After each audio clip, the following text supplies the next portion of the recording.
Breaking news చూస్తున్నారు. తెలుగు రాష్ట్రాల్లో ఇవాళ విద్యా సంస్థలు బంద్. తెలంగాణలో నల్గొండ ప్రిన్సిపల్ రూపారెడ్డి హత్యను ఖండిస్తూ తెలంగాణ రికగ్నైజ్డ్ స్కూల్స్ మేనేజ్మెంట్ బంద్కు పిలుపునిచ్చింది. నిందితుడిని కఠినంగా శిక్షించాలని టీఆర్ఎస్ ఎంఏ డిమాండ్ చేస్తుంది. ఇక ఆంధ్రప్రదేశ్లో వరలక్ష్మి వ్రతం సందర్భంగా పబ్లిక్ హాలిడే ప్రకటించింది అక్కడ ప్రభుత్వం. సో ప్రభుత్వ కార్యాలయాలు, విద్యా సంస్థలకు సెలవు. వేరువేరు కారణాలతో తెలుగు రాష్ట్రాల్లో విద్యా సంస్థలు మూతపడ్డాయి. తెలంగాణలోను వరలక్ష్మి వ్రతానికి ఆప్షనల్ హాలిడే ఇచ్చింది తెలంగాణ ప్రభుత్వం. సో ఈ క్రమంలో రెండు తెలుగు రాష్ట్రాల్లో కూడా విద్యా సంస్థలు మూతపడ్డాయి ఈరోజు. సో ఈ నేపథ్యంలో ఇక్కడ తెలంగాణ గురించి మాట్లాడుకుంటే వెరీ పర్టికులర్గా నల్గొండ ఘటన అందరిని ఒక్కసారిగా తీవ్రంగా కలిసివేస్తుంది. ఎందుకంటే ప్రిన్సిపల్ స్థాయి వ్యక్తి అంటే ప్రిన్సిపల్ ఆమె, అటువంటి ప్రిన్సిపల్ని ఒక విద్యార్థి అంత దారుణంగా చంపేయడం ప్రస్తుతం అందరినీ షాక్ గురి చేస్తుంది. ఈ ఘటనను నిరసిస్తూ, ఈ ఘటనను ఖండిస్తూ విద్యా సంస్థలు బంద్కు పిలుపునిచ్చాయి.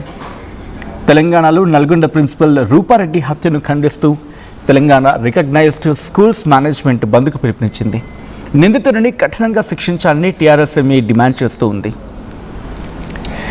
అండ్ నేను మిమ్మల్ని అడిగే ప్రయత్నం చేస్తూ ఉన్నాను, మాట్లాడే ప్రయత్నం చేయండి. అండ్ మీ అభిప్రాయాన్ని కామెంట్ సెక్షన్లో తెలిపే ప్రయత్నం చేయండి. ఇలాంటి విద్యార్థులను ఏం చేయాలి? ఎందుకంటే వీళ్ళు ఇంకా ఇప్పుడిప్పుడు ఇంకా చదువుకుంటున్న వాళ్ళు, చదువుకుంటున్న విద్యార్థులు ఒక్కసారిగా అటువైపు అంటే క్రైమ్ వైపు మళ్ళడం అనేది బహుశా సొసైటీలో ఎక్కడో చోట ఇంపాక్ట్ చూపించుంటుంది. అంటే సొసైటీలో జరుగుతున్న ఘటనలు, లేకపోతే సమాజంగా ఎక్కడో చోట మనలో కూడా లోపం ఉందా అనే క్వశ్చన్ రైజ్ చేస్తుంది.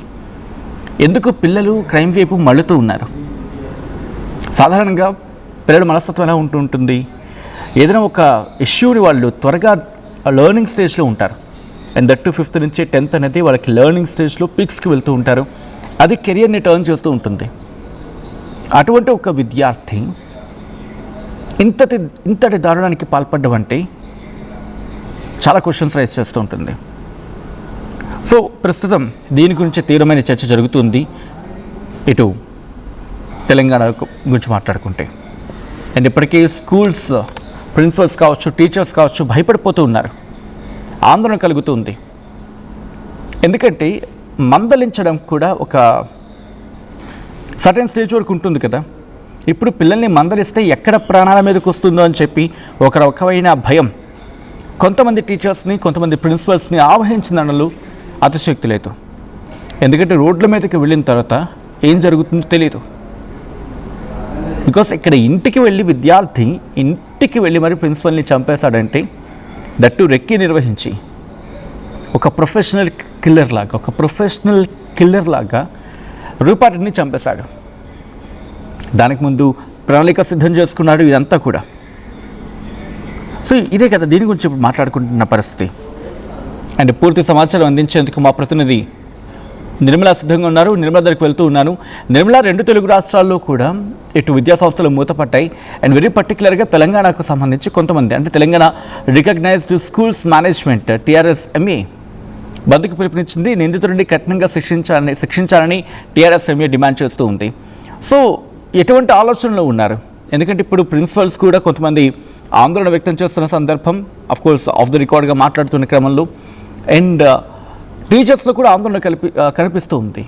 అండ్ ఏం డిమాండ్ చేస్తుంది టీఆర్ఎస్ఎంఏ? సచిన్, ఈ కేసు మాత్రం రూపారెడ్డి విషయానికి వస్తే కూడా స్కూల్స్ కాకుండా తల్లిదండ్రులు కూడా భయభ్రాంతులకు గురవ్వాల్సిన విషయం అని కూడా చెప్పుకోవచ్చు. ఎందుకంటే ఎప్పుడు కూడా ఎక్కడ కూడా జరగని ఈ రీతిలో కూడా ఇక్కడ నల్గొండలో చోటు చేసుకుంది అనేది కూడా తెలుస్తుంది. అది కూడా ప్రిన్సిపల్ రూపారెడ్డి విషయంలో మైనర్ బాలురైన అటువంటి స్టూడెంట్స్ ఇంత కక్షపూరితంగా కూడా ఈ ఘటనకు పాల్పడడం అనేది రెండు తెలుగు రాష్ట్రాలలో కూడా మొత్తము సంచలనంగా మారింది. అదే విధంగా కలకలం రేపుతో భయాందోళనకు గురి చేస్తున్న విషయాలను కూడా చెప్పుకోవచ్చు.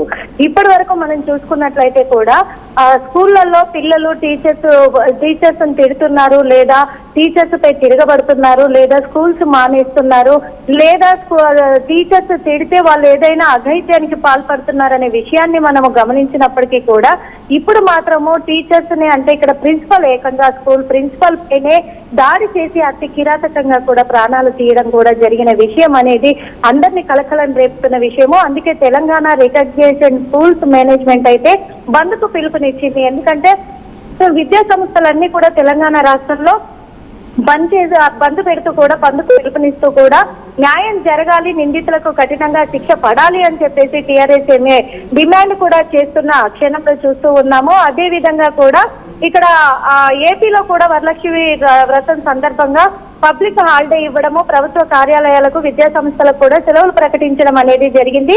వేర్వేరు కారణాలతో 2 తెలుగు రాష్ట్రాలలో మాత్రము ఇప్పుడు స్కూల్స్ అన్ని కూడా మూతపడిపోయాయి. విద్యా సంస్థలన్నీ కూడా ఈ రోజు బంద్ కు పిలుపునిచ్చాయి అనేది కూడా తెలుస్తూ ఉన్నప్పటికీ కూడా తెలంగాణ రాష్ట్రంలో కూడా వరలక్ష్మి వ్రతానికి ఆప్షనల్ గా హాలిడే ఇచ్చారు. అదే విధంగా ప్రిన్సిపల్ రూపారెడ్డి విషయం అనేది అందరినీ కలిసివేస్తున్న విషయం కాబట్టి ఖచ్చితంగా స్కూల్స్ బంద్ కు పిలుపునిచ్చి కూడా అదే విధంగా కఠిన చర్యలు నిందితులకు నియమించాలి, కఠిన చర్యలు వర్తించేలాగా శిక్షలు పడాలి అని చెప్పేసి వాళ్ళ అదుపులోకి తీసుకున్నప్పటికీ కూడా ఇంకెక్కడ స్కూల్స్ లలో పిల్లలు, ఎందుకంటే వాళ్ళ భవిష్యత్తు, వాళ్ళు చదువుకొని వాళ్ళు నేటి తరాలకు వాళ్ళు నిదర్శనంగా నిలబడవలసిన వాళ్ళే ఇలాంటి అఘాయిత్యాలకు పాల్పడి ఇలాంటి అఘాయిత్యాలకు తెగిస్తున్నారు. కాబట్టి ఇంకెక్కడా కూడా స్కూల్ పిల్లలకి ఇలాంటి ఆలోచనలు రాకుండా కఠిన శిక్షలు విధించాలి అని చెప్పేసి కూడా కోరుకుంటూ ఉన్నారు తెలంగాణ మేనేజ్మెంట్ అయితే.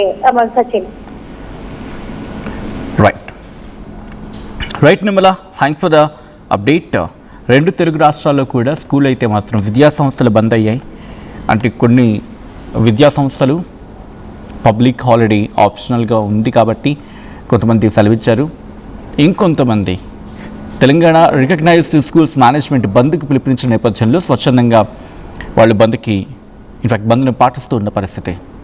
ఇక ఆంధ్రప్రదేశ్లో వరలక్ష్మి వ్రతం సందర్భంగా పబ్లిక్ హాలిడే ప్రకటించింది. ఇక్కడ ప్రభుత్వ కార్యాలయాలు, విద్యా సంస్థలకు సెలవిచ్చింది. కానీ బేసిక్గా ఇప్పుడు ఈ ఘటన జరిగిన తర్వాత అయితే మాత్రం, రూపారెడ్డి ఘటన తర్వాత విద్యార్థులకు అసలు మందలించాలా అంటే, ఒక మాట అంటే అఫ్కోర్స్ మంచి చెప్పే ప్రయత్నం జరుగుతూ ఉంటుంది, అన్ని వేళలా సమర్థించడం, అన్ని వేళలా సమర్థించకపోవడం సమంజసం కాదు. కానీ పిల్లలు తప్పు చేస్తూ ఉంటే మందలించాల్సిన బాధ్యత స్కూల్ విషయంలో వచ్చినప్పుడు ప్రిన్సిపల్కి, అక్కడ స్టాఫ్కి, టీచర్స్కి, వీళ్ళ భుజాల మీద ఉంటుంది. సో ఇప్పుడు కనీసం ఒక మాట అనాలా, మన పని మనం చేసుకుపోతే సరిపోతుందా, వారిని మందలిస్తే తిరిగి ఎక్కడ మనకి ఆ రిపకర్షన్స్ ఉంటాయని చెప్పి ఆలోచనలో పడ్డారు టీచర్స్ అంటే జస్ట్ అర్థం చేసుకోండి. ఎందుకంటే ఇదేమీ సాధారణమైన మరణం కాదు, ఆమెది అసాధారణంగా మానవీయంగా ఏకంగా 27 సార్లు కత్తిపోట్లకు గురై ఆఖరికి చనిపోతున్న సందర్భంలో ఎక్కడ ఫోన్ దగ్గరలో ఉంటే ఎక్కడ మళ్ళీ వాళ్ళకి కాల్ చేసి చెప్తారని చెప్పి ఒక అనుమానంతో ఆ ఫోన్ కూడా అక్కడి నుంచి పట్టుకెళ్ళిపోయాడు ఆ పిల్లాడు, ఆ విద్యార్థి. అంటే ఏ స్టేట్ ఆఫ్ మైండ్లోకి వెళ్ళిపోయాడో అర్థం చేసుకోవచ్చు. దానికి కారణం ఏంటి? స్కూల్ ఎన్విరాన్మెంటా, లేకపోతే పేరెంట్స్, లేకపోతే ఇంట్లో హౌస్ ఎన్విరాన్మెంటా, లైక్ హోమ్ ఎన్విరాన్మెంట్ అంటూ ఉంటాం. ఇలా రకరకాల కారణాలు ఇక్కడ కనిపిస్తూ ఉంటాయి. దీంట్లో ఏ కారణం ఏమి ఉంటుంది? Test, trace, track and treat. పరీక్షించాలి, టెస్ట్ చేయాలి, ఇంకా గట్టిగా టెస్ట్ చేయాల్సి ఉంటుంది ఇలాంటి పిల్లల్ని. ఆ విషయాల్ని ట్రాక్ చేయాలి అండ్ దానికి ట్రీట్మెంట్ ఇవ్వాలి. ఎందుకంటే పిల్లల్లో ఇటువంటి క్రిమినల్ మైండ్ సెట్ పెరిగితే, ఎందుకంటే ఒక చిన్న మాట, నేటి బాలలే రేపటి భావి భారత పౌరులు అంటూ ఉంటాం కదా. సో ఆ కాంటాక్ట్స్ గురించి మాట్లాడుకుంటే వీళ్ళని ప్రొటెక్ట్ చేసుకోవాల్సిన బాధ్యత అంతే. చాలామంది అంటున్నారు ఆ పిల్లాడికి కూడా శిక్ష వేయాలి, ఆ పిల్లాడిని ఇంకా కఠినాధిక శిక్ష పడాలి, చాలా స్ట్రిక్ట్ యాక్షన్ దిగాలని చెప్పి. బట్ ఎందుకు ఆలోచించట్లేదు మనం? బికాస్ అతగాడు ఒక 10th క్లాస్ విద్యార్థి, ఆఫ్కోర్స్ శిక్ష పడాల్సిందే. బట్ జువెనైల్ కోర్టులో ఉంటుంది, జువెనైల్ కోర్టు యాక్షన్ తీసుకుంటుంది. కాబట్టి ఒక వ్యక్తి, ఒక పిల్లాడు అలా మారడానికి యాజ్ అ సొసైటీగా మనది బాధ్యత లేదా? మంది కూడా ఉంటుంది కదా. పేరెంట్స్ నుంచి మొదలుపెట్టి, షాప్కి వెళ్ళే వ్యక్తి నుంచి, బస్సులో ట్రావెల్ చేసిన దగ్గర నుంచి, స్కూల్లో స్టూడెంట్స్ దగ్గర నుంచి, టీచర్స్ దగ్గర నుంచి అందరి, because we are part of environment. కాబట్టి ఆ పిల్లాడిని ఇన్ఫ్లుయెన్స్ చేస్తుంది ఏంటి? అండ్ క్లియర్గా కనిపిస్తోంది ఒక 3-4 డేస్ ఎంతో రెక్కి నిర్వహించడానికి కూడా, అంటే ఎలా చంపాలో కూడా సోషల్ మీడియాలో చూసి నేర్చుకున్నాడంటే అక్కడ ఏమైనా ఇంకా స్ట్రింజెంట్ యాక్షన్స్ అంటూ ఉంటాం, అంటే కఠినాతి కఠినమైన, ఇంకా చెప్పంటే ఘోరాతి రెస్ట్రిక్షన్స్ విధించాల్సిన సందర్భమా? అండ్ మీరేమనుకుంటున్నారు? మీ అభిప్రాయం ఏంటి? కామెంట్ చేసే ప్రయత్నం చేయండి. ఈరోజు 2 తెలుగు రాష్ట్రాలు కూడా స్కూల్ బంద్ పిలుపునిచ్చిన సందర్భం, అంటే తెలంగాణలో రికగ్నైజ్డ్ స్కూల్స్ మేనేజ్మెంట్ బంద్కు పిలుపునిచ్చాయి. అండ్ ఆంధ్రప్రదేశ్లో వరలక్ష్మి వ్రతం సందర్భంగా స్కూల్ బంద్ అయ్యాయి. అండ్ 2 తెలుగు రాష్ట్రాల్లో కూడా విద్యాసంస్థలు మూతపడ్డాయి. బట్ ఈరోజు మూతపడినప్పటికీ దీని వెనకాల జరుగుతున్న చర్చ మాత్రం ఒకటి. విద్యార్థిని మందలించడంలో ఇంకోసారి ఆలోచించుకోవాలా? మంచి చెడు మన ప్రాణాలను కాపాడుకోవాలంటే ఇంకోసారి మనం ఆత్మపరిశీలన చేసుకోవాలా? ఈ క్వశ్చన్ అయితే మాత్రం స్కూల్ బెంచెస్ మీద జరుగుతోందా? I'm just leaving to you. మీ అభిప్రాయం ఏంటి? కామెంట్ చేసే ప్రయత్నం చేయండి. ఈ కథ కాస్త కలవరపరచడం వల్ల దీనికి సంబంధించి తగిన జాగ్రత్తలు తీసుకోవాలని సూచించడం జరుగుతోంది. This is somewhere a disturbing content. We are discussion is advice.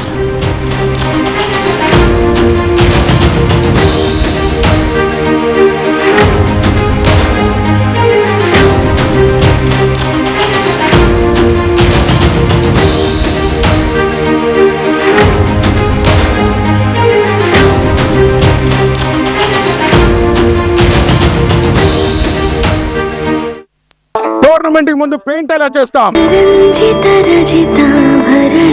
Pure in its form with grace made noble.